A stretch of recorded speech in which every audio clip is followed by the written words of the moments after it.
Operation tiger काय आपला मीडियाला महामूर्ख म्हणायचं का तो मीडिया आपण बघतो म्हणून आपण मूर्ख आहोत याची कबुली द्यायची? काय वाटेल तुम्हाला? आता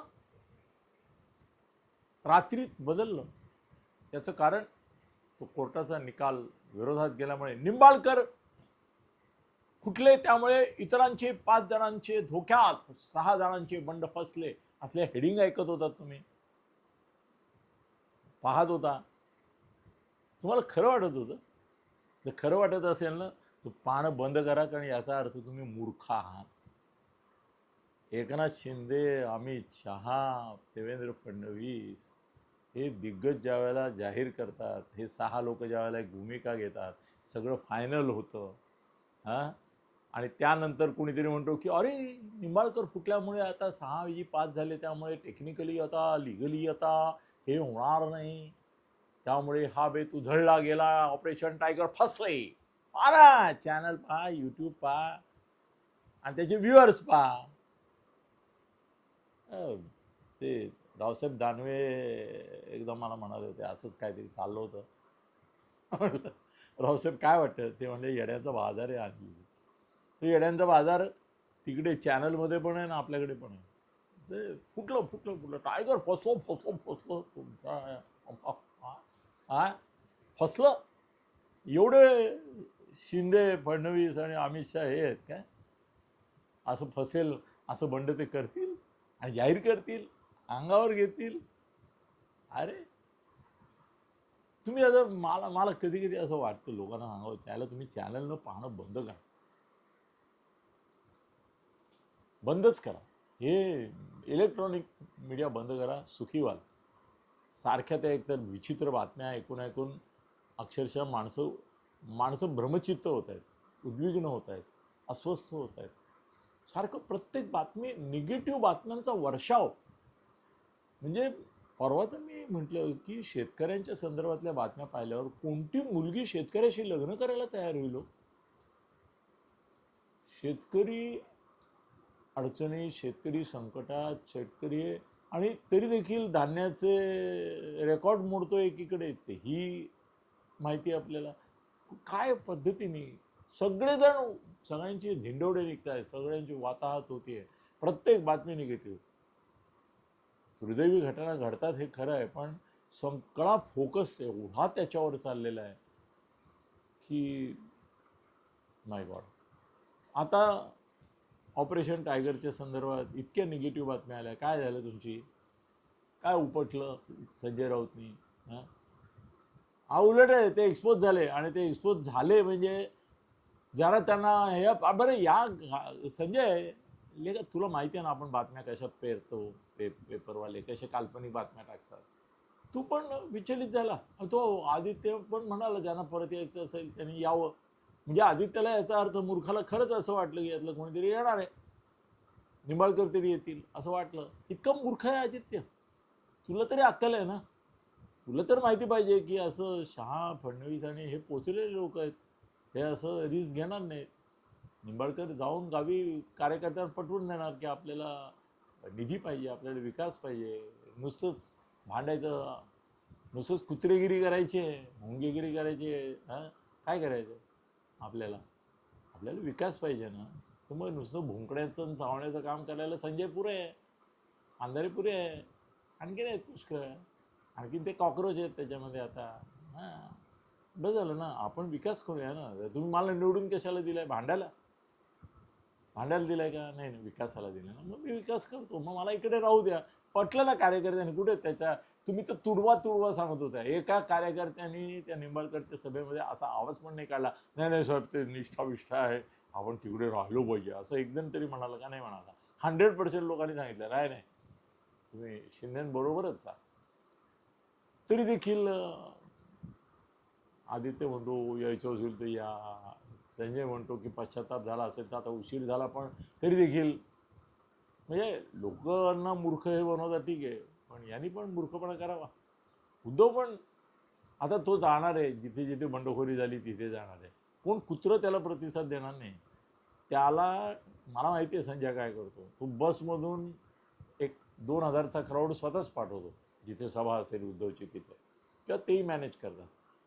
त्यामुळे ते सगळी टेक्निक मी जवळून पाहिलेली सगळ्यांची. त्यामुळे तोही दौरे करेल, तिथे एक एक सभा घेईल, त्याला अनुकूल जो मीडिया आहे, आणि मीडियाचा ना मराठी एक समज झाला आहे की सरकारच्या बाजूने बोललं तर आपलं TRP कमी होतो, विरुद्ध बोललं तर वाढतो.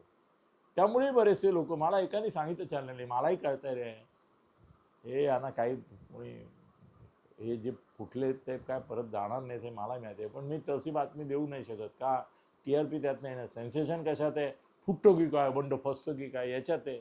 मला माहिती आहे हे बाप जन्मात फुटणार नाही, पण तरी मला म्हणावं लागतं. अशी पण मजबुरी असू शकते. ते उद्धवच्या 6 फुटले त्यांच्या मतदारसंघातल्या सभा म्हणजे फियास्को असणार आहे, काही नाही. पण तरी तो त्या सभांना गेला की ती बातमी होणार आहे, व्हॉट एव्हर इट इज. पण मी आता येतो तो माझ्या दुसऱ्या मुद्द्याकडे की ऑपरेशन टायगर तर सक्सेस झालं. आता पुढलं जे ऑपरेशन आहे ना ते त्याचे सूत्रधार, माझी जी माहिती आहे त्याच्याप्रमाणे, एक तर पुढलं ऑपरेशन जे आहे ते ऑपरेशन आहे व्हॅक्सॉटॉमी, म्हणजे नसबंदी.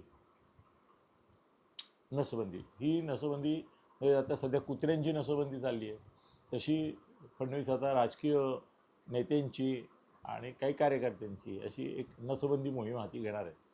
आता उभाटा फुटणारे हे माहिती आहे सगळ्यांना, कोण फुटणार आहेत हे खुद्द संजयला पण माहिती आहे. माझ्या माहितीप्रमाणे संजयला नेमके कोण फुटणार आहे ते मला माहिती, त्याला माहिती आहे, उद्धवला माहिती आहे. आत्ता ते फुटणार नाही आहेत याचं कारण विधानसभा चालू असताना लगेच त्यांना तिथे शक्तीपरीक्षेचे प्रयोग करायचे नाही आहेत. लगेच तिथे सभापती स्टेकला, लगेच सुप्रीम कोर्टात, हायकोर्टात अपील, या सगळ्या गोष्टी विधानसभा एकदा अधिवेशन संपलं की सोपं आहे.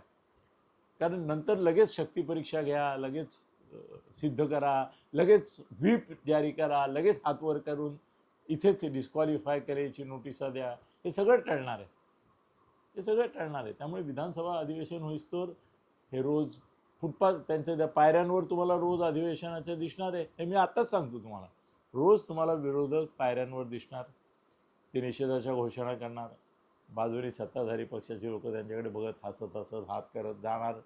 आतमध्ये ठरलेली ती 5-6 विषय आहेत. शेतकऱ्यांच्या कर्जमाफी योजना ती ऑलरेडी सरकारने केलेली आहे, स्त्रियांवरील अत्याचार, ही नीटची परीक्षा, ठरलेले 5-6 विषय, पाऊस त्याच्या संदर्भातलं आहे.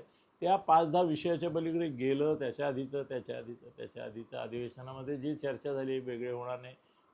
निषेध, थोडंसं आरडाओरडा, अंगावर धावून जाणं, आता त्याला मर्यादा पडल्या झाली, लगेच डिस्क्वालिफाय करतात. त्यामुळे म्हणजे गदारोळ आज आलाय ना. आत्ता मी पेपर बघत, माझ्याकडे 25 पेपर येतात, पहिल्या पानावरचे हेडलाईन आता येताना बघत होतो, गदारोळाची शक्यता, गोंधळ होण्याची शक्यता.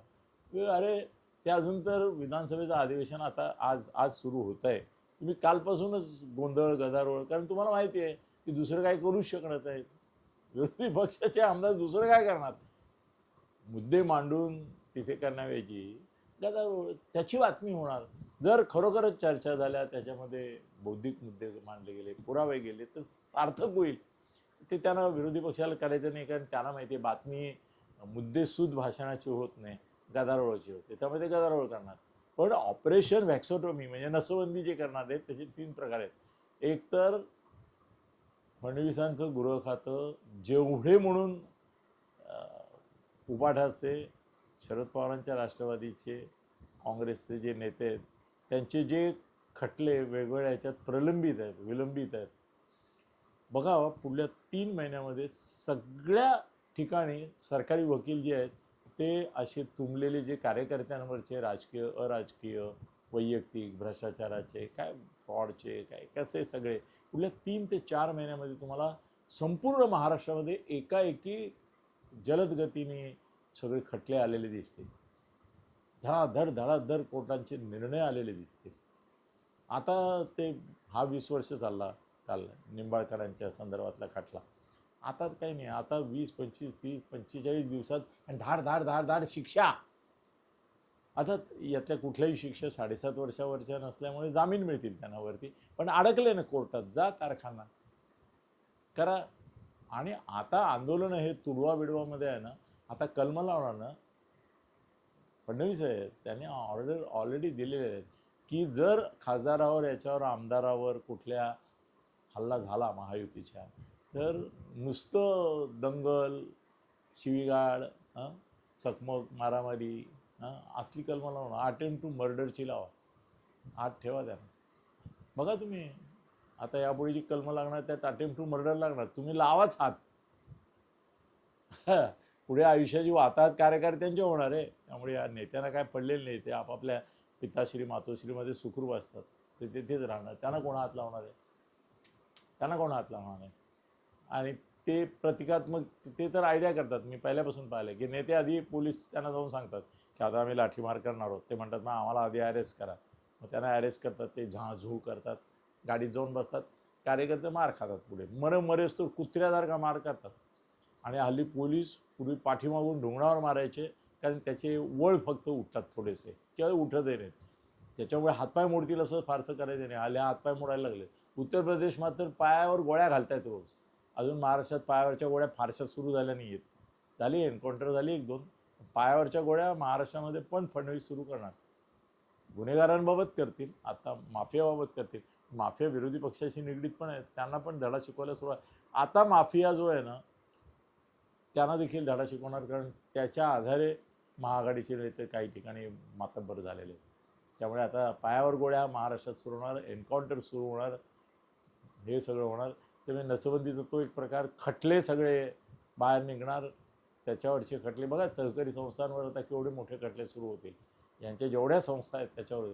आणि तिसरी गोष्ट की जे आमदार फुटणार आहेत त्या आमदारांची संख्या आत्ता माझ्या माहितीप्रमाणे ऑलरेडी उभाटाचे 2/3 फुटत आहेत. शरद पवारांचे पण 2/3 झालेले नाहीत बरं का. आता शरद पवारांचे फुटलेले नाहीत त्याचं कारण 2/3 झाले नाही, पण होणार आहेत. बार्गेन चालू आहे, त्यांचं ब्लॅकमेल चालू आहे, बार्गेन चालू आहे. ते होईल, त्याला काय फारसा प्रश्न नाही. म्हणजे सुप्रिया सुळे आणि अमोल कोल्हे असं 1-2 अपवाद वगळता बाकी सगळ्यांचं झालेलं आहे चर्चा. फुटतील तेही. काँग्रेसचे फुटले तर मला आश्चर्य वाटणार नाही. पण काँग्रेसच्या बाबतीमध्ये मला जे आता काल कळलं माझ्या मित्राकडून, त्याने असं सांगितलं की काँग्रेसमधले लोक 2/3 होऊच शकत नाहीत, 1/3 पण होत नाही आहेत, पण 1/3च्या आसपास पोचत आहेत. पण काँग्रेसला धक्का देण्याकरता काँग्रेसच्या आमदारांना असं सांगितलेलं आहे की तुम्ही राजीनामे द्या. काँग्रेसच्या आमदारांना असं सांगितलेलं आहे की तुम्ही राजीनामे द्या आणि तुम्हाला आम्ही भारतीय जनता पक्ष किंवा महायुती, तिथे जे पुढे स्ट्रॉंग असेल त्याच्यावर निवडून येतो. त्यामुळे बंगालमध्ये आता राजीनामा सत्र चालू आहे बघा काही प्रमाणामध्ये, की जिथे त्यांना आणि जेवढ्यांनी राजीनामे दिलेत या तृणमूलच्या त्या सगळ्यांना तिकीट मिळणार आहे. महाराष्ट्रात पण प्रॉमिस की काँग्रेसचे जेवढे देतील, शरद पवारचे जेवढे देतील, समजा 2/3 नाही जमत दिसतील तर राजीनामे देतील. मग काय पक्ष तरबंदी कायदा लागूच होत नाही. पण हे ऑपरेशन आता नसबंदी आहे, ती खरं म्हणजे कोणाची आहे त्याचं नाव घेत नाही आहे मी, पण त्या पक्षांची म्हणूया आपण तात्पुरतं. हे फडणवीस राबवणार आहे आणि मग त्याच्यामधले जे सोयीचे असतील ते भाजपत घेतले जातील. जे असं वाटेल की नाही हे शिंद्यांकडे गेलेले चांगले, त्यांना शिंद्यांकडे. त्यामुळे ऐलान किया जा रहा है की ऑपरेशन टायगर सक्सेस झालं. आता ऑपरेशन व्हॅक्सोटॉमी म्हणजे नसबंदी फडणवीस सुरू करतायत. आणि काय तारीख देऊ तुम्हाला, 15 ऑगस्टच्या तुम्हाला महाराष्ट्रामध्ये उभाटाचे, शरद पवारांचे, काँग्रेसचे राजीनामा देतील, हे झालेलं दिसेल. आणि त्यावेळेला मग तुम्ही मला धन्यवाद द्यायचे. जसं मी तुम्हाला सांगितलं होतं की मी 17पैकी 16 बोललो होतो कसलं या विधान परिषद निकालाचं, ते झालं का नाही? झालं. आता तो एक आला, तो पण गिरीश महाजनांचा आला, बंडखोर एकनाथ शिंदेच्या त्या दराडेला पाडून. तो त्यांचाच आहे. म्हणजे 17च्या 17 जागा जिंकल्या ना यार. तसंच त्यावेळेला मला तुम्ही अभिनंदन करा. ऑपरेशन व्हॅक्सोटॉमी म्हणजे नसबंदी सुरू झालेलं आहे, ते फडणवीस सूत्रधार आहेत. धन्यवाद.